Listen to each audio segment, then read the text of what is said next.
Всем привет! Вы на канале Блеск. Гаджеты стали неотъемлемой частью нашей жизни, и чем дальше, тем их количество растет. К каждому устройству идут в комплекте различные кабели, зарядки, переходники. Со временем в этом клубке хаоса найти необходимый проводок становится все труднее.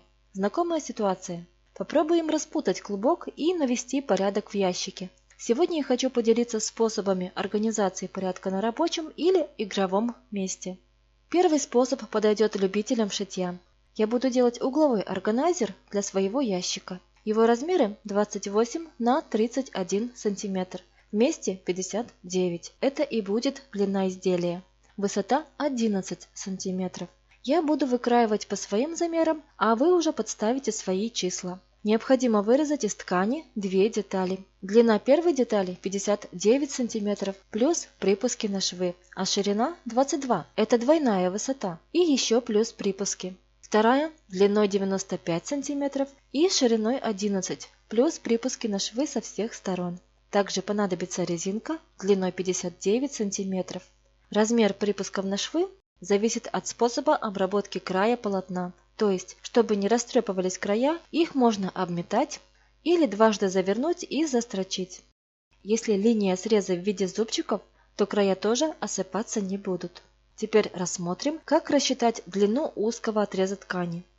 Мой органайзер содержит 12 карманов шириной от 4 до 6 см. Посередине каждого есть складка глубиной 3 см. Таким образом, к длине изделия 59 см надо добавить еще ткань на складки. Вот и получается 95 см. 11 – это высота ящика. Расстояние между складками получается вот такое. На обратной стороне ткани делаем разметку под складки. Первая складка будет за 2,5 см от края. Ее ширина 3 см. Вторая через 5 см. Третий и четвертый карман будут уже по 4 см. Размечаем до конца в соответствии с чертежом. Далее сформируем встречные или бантовые складки. Ткань на отметках надо завернуть в центр складки и зафиксировать булавками.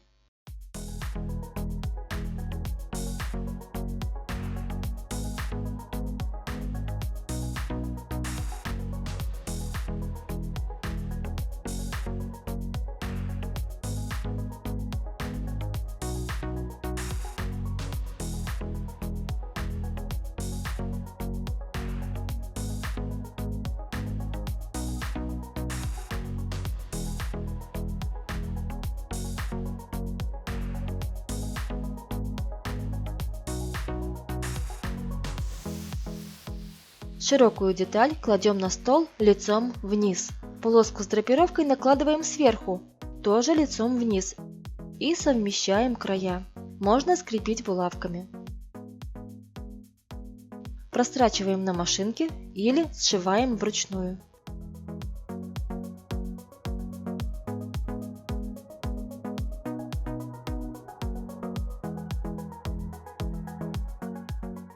Далее на свободный край оборки надо пришить резинку. Здесь два варианта. Можно загнуть ткань на изнаночную сторону и пришить резинку, растянув ее по всей длине, а можно сшить для резинки кулиску.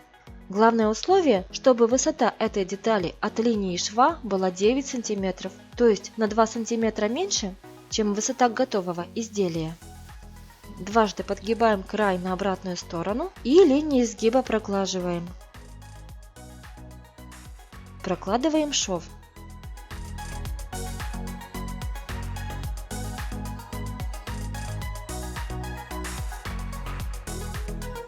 В полученную кулиску с помощью булавки протягиваем резинку.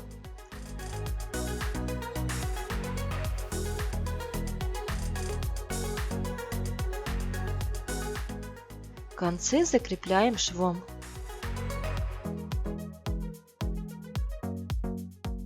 Полоску со складками загибаем на широкое полотно так, чтобы обе детали расположились лицевой стороной вверх.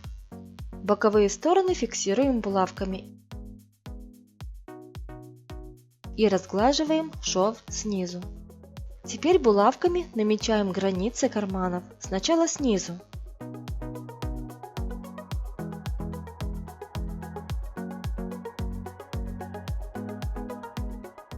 Напротив каждой булавки сверху тоже надо сделать разметку.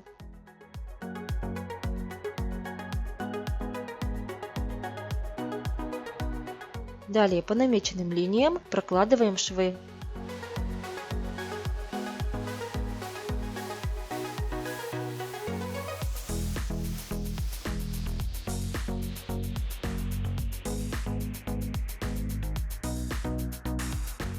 Карманы готовы.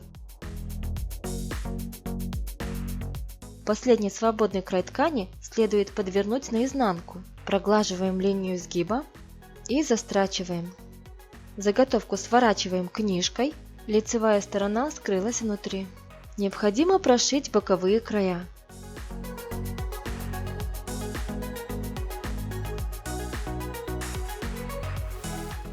Готовые изделия выворачиваем на лицевую сторону.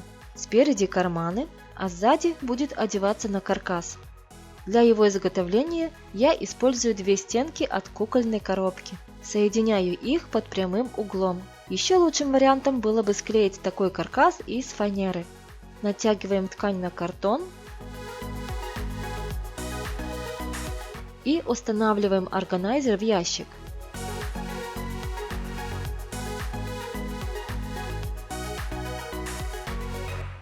Он также может стоять и на столе, и на полке. Тогда стоит сделать его выше, складки более глубокими, а для каркаса использовать материал попрочнее.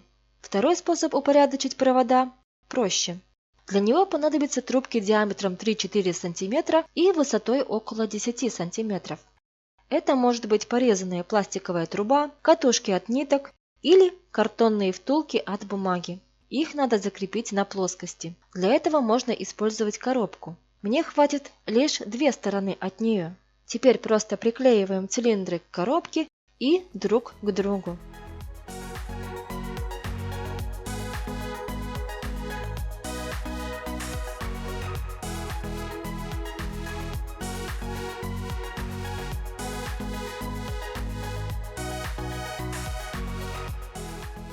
Осталось установить органайзер на место и наполнить его. На этом все. Спасибо за внимание и до встречи в следующих видео.